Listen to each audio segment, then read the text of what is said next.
The recent LA fires have been a complete tragedy.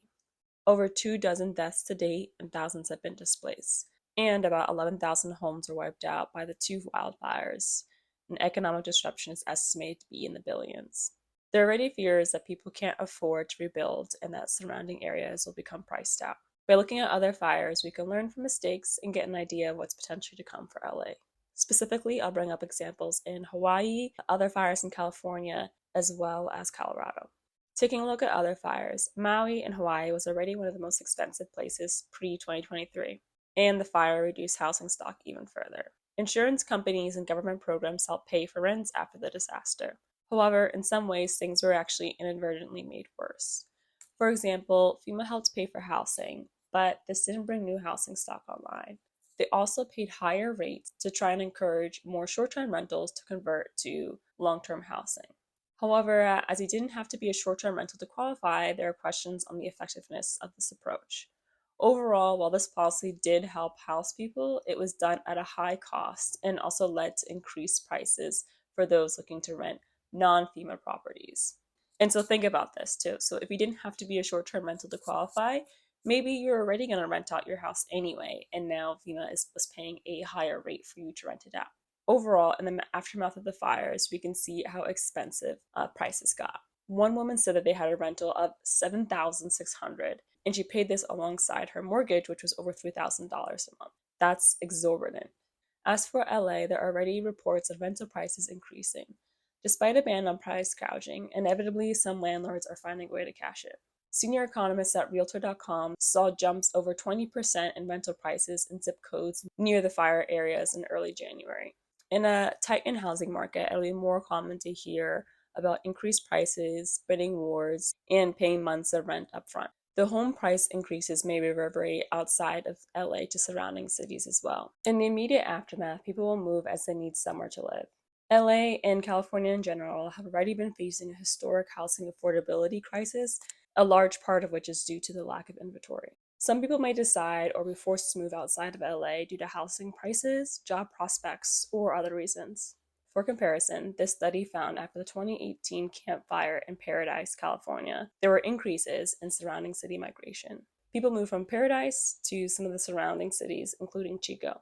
Looking at U.S. Federal Housing Finance Agency data, we can see that home prices in the neighboring city Chico spiked in the year after Paradise. When we compare it to the rest of the price movements in California, we can really see how outsized the impact was.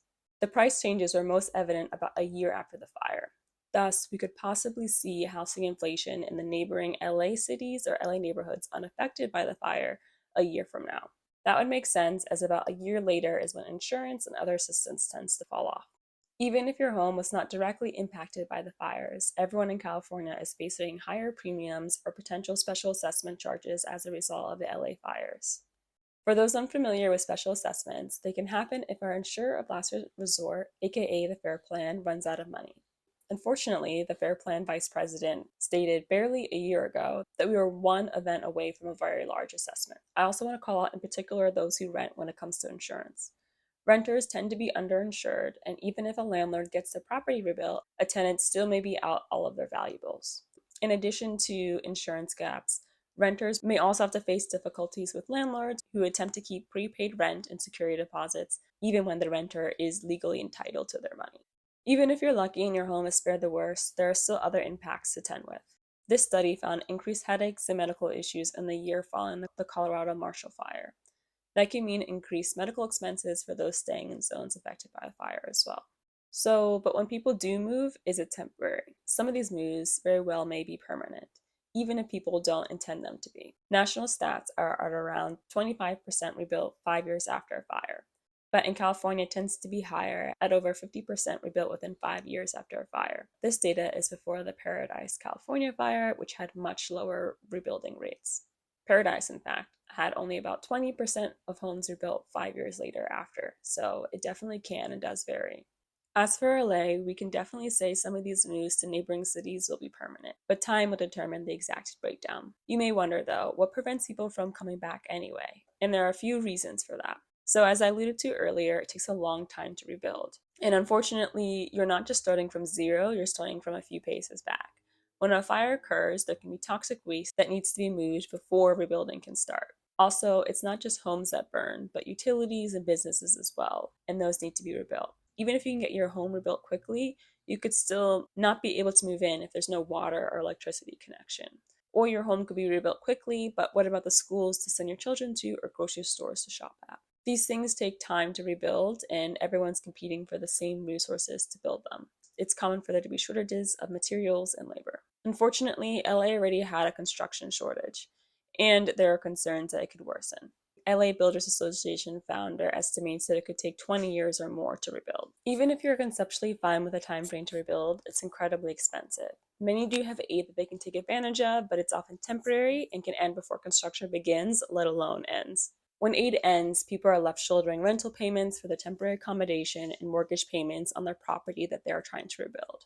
Building costs can be insane after a fire as well, and that's because everyone needs a contractor and supplies. Permits, materials, and labor are expensive, and the payout you are given to rebuild likely won't cover everything. For example, those in Colorado had on average a $100K insurance gap. And in the Paradise Fire, 60% of respondents in the survey were uninsured. And on average, they were underinsured by over $150,000. Some of the homes that burned in LA were some of the most expensive homes in the world. And in general, even in traditional, more working class neighborhoods in LA are more expensive. There will likely be some high insurance gaps in LA that make it difficult for people to rebuild. There's a final reason that people may move that doesn't necessarily have to do with the cost or time frame to rebuild. While many want to rebuild and have every intention to do so, when forced to move elsewhere, they may realize that they kind of like it. Or maybe they weren't happy in LA anyway and take this as an opportunity to move elsewhere. Also, as we know, LA is incredibly expensive. Even if you own your home and have the money to rebuild, some may decide that they want to move to a lower cost city. Or they just want to move closer to family or just end up somewhere due to job prospects. Having your home burned is a trauma. Many likely will have PTSD from it, and some just won't want to come back. And some of those with the opportunity to move and permanently resettle elsewhere will take it. But what can we do to prevent future tragedies? Luckily, there's a lot that can be done to help prevent future fires and make their impact less deadly. There's something called controlled burns, which is exactly what it sounds like. Experienced firefighters burn certain areas as less severe forest fires can help reduce the risk of more severe ones. Another thing that you can do is fire-resistant building. It can be expensive, but how you build can significantly reduce fire risk. This includes clearing vegetation in front of your home to build something called a defensible space and fire-resistant building material. Architect Greg Chasin built his home with this in mind in 2024, and his home, I believe, was the only one to survive on his block. Of course, there were fire-smart built homes that burned anyway, but there was strength in numbers. The higher the number of fire-resistant homes, the more protection a community will have. However, as much as possible, we should have insurance policies that don't encourage housing or mitigation in fire-prone areas as well. This is painful for me to say as I live in California and I've had my premiums increase and know many others with canceled policies. So while it doesn't personally benefit me for insurance premiums to rise, I do know that it must be done. For homes that are in fire areas, insurance rates should be charged accordingly and only reduced if evidence-based measures are taken to reduce individual and community fire risk. The LA fires have been devastating to the community. All those in California and the rest of the country have a shared empathy for those who lose everything in a disaster. It's been beautiful to see the community efforts to rebuild and resettle people. Despite the obstacles, I'm hopeful that it can be rebuilt better than it was before. Thanks for stopping by. Again, this is Clear Money Tea. Please like, comment, subscribe. All right, bye everyone.